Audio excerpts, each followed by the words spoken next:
And a Rhodes Scholar. And a Jersey boy. Right, in Brian. trumping all the Harvards. Anyway, thank you. You know, you said something that rather mystified me tonight, and you said that basically this fight over health care is really not helpful. You thought that the differences are not important enough to fight over. Well, first of all, I think the differences are very important. We have a savagely broken system. As I said, we're going to be spending 20% of our GDP on healthcare, which means that $1 out of every $5 spent in our economy is going to be spent on a broken system. And we actually Well, what was your point about the fight? You said we shouldn't be fighting. Well, I'm saying that we shouldn't fall into the Republican trap of trying to divide us against each other in a way that's not constructive or productive. Everybody feels an urgency in our party, not theirs. Theirs is the party right now trying to take away health care. They literally have a legal case in Texas right now that could not only take away the Affordable Care Act, but in the prohibitions of denying people insurance who have a pre-existing condition.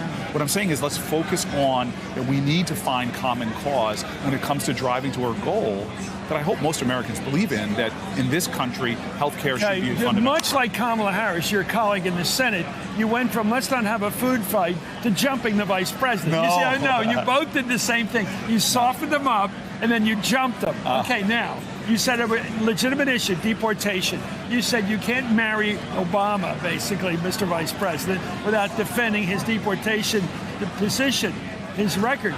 Did he defend it today? Did he get back to what he did in terms of counseling the president at the time? I think he needs to speak more candidly about his record, and I'm sure he'll have opportunities and will be called upon that because there are a lot of people, a lot of folks who really felt that some of the problems in the immigration system could have been dealt with a much, much better way. So he's going to have to answer for his record. That's what we're all running. Julian Castro pointed out, I thought, honestly tonight, and very intelligently or sophisticatedly, he said what they were trying to do, and I remember this, you remember this, what Obama and Biden perhaps were trying to do is say, okay, Democrats aren't trusted on stopping illegal entry into the country, so we're going to show that we're serious so that we can get a deal. Well, look, and he said it didn't work. Well, I think that what we saw with deportations going radically up was the wrong way to deal with the problem, and I think.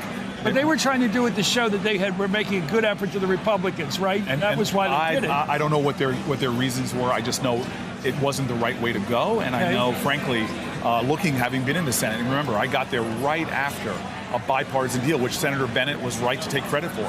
The Gang of Eight came together and found a way forward. There was a deal in the Senate that passed. It couldn't get through the House. So there is a way for us to move forward. But clearly, what we see in this president is tantamount to moral vandalism and actually making us less safe. Let's talk about safe. Back in New York in the 80s, it was tough. I mean, there was problems. You could go in the subway and smell the pee, to be blunt about it. It was a big policed property in New York. It was not. It was just no law and order. People didn't want to walk around the streets of New York at night. Okay, wasn't that what happened in terms of this tough criminalization, this tough incarceration policy to get tough? Wasn't that a reflection of the times? And now we have better times in the street. New York's a safe city in many ways. There's nothing that can justify taking someone and saying, hey, you have 2 drug crimes, you get a 3rd, how about a pusher? You're going to die in prison. But how about a pusher? Why do we want to be light on a pusher? Let me tell you.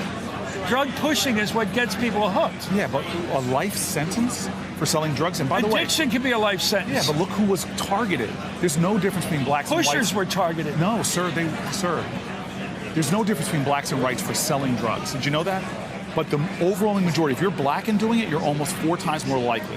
The guys that selling drugs at Stanford, they don't get sting operations. They don't get incarcerated. Okay. We literally have 2 of the last 3 presidents admitted to doing, not marijuana, serious drugs. Yeah. And they've got to be presidents of the United States because they're people of privilege. But you have kids right now wallowing in prison for doing things that the last 2 of the 3 presidents admitted. And why? Okay. Because they're poor and because they're black and brown.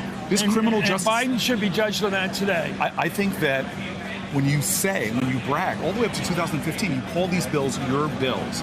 He said, his words, not mine, every crime bill, major and minor, since the 1970s has had my name on it. Now, by the way, I think he should call out that he was wrong, but he hasn't even done that.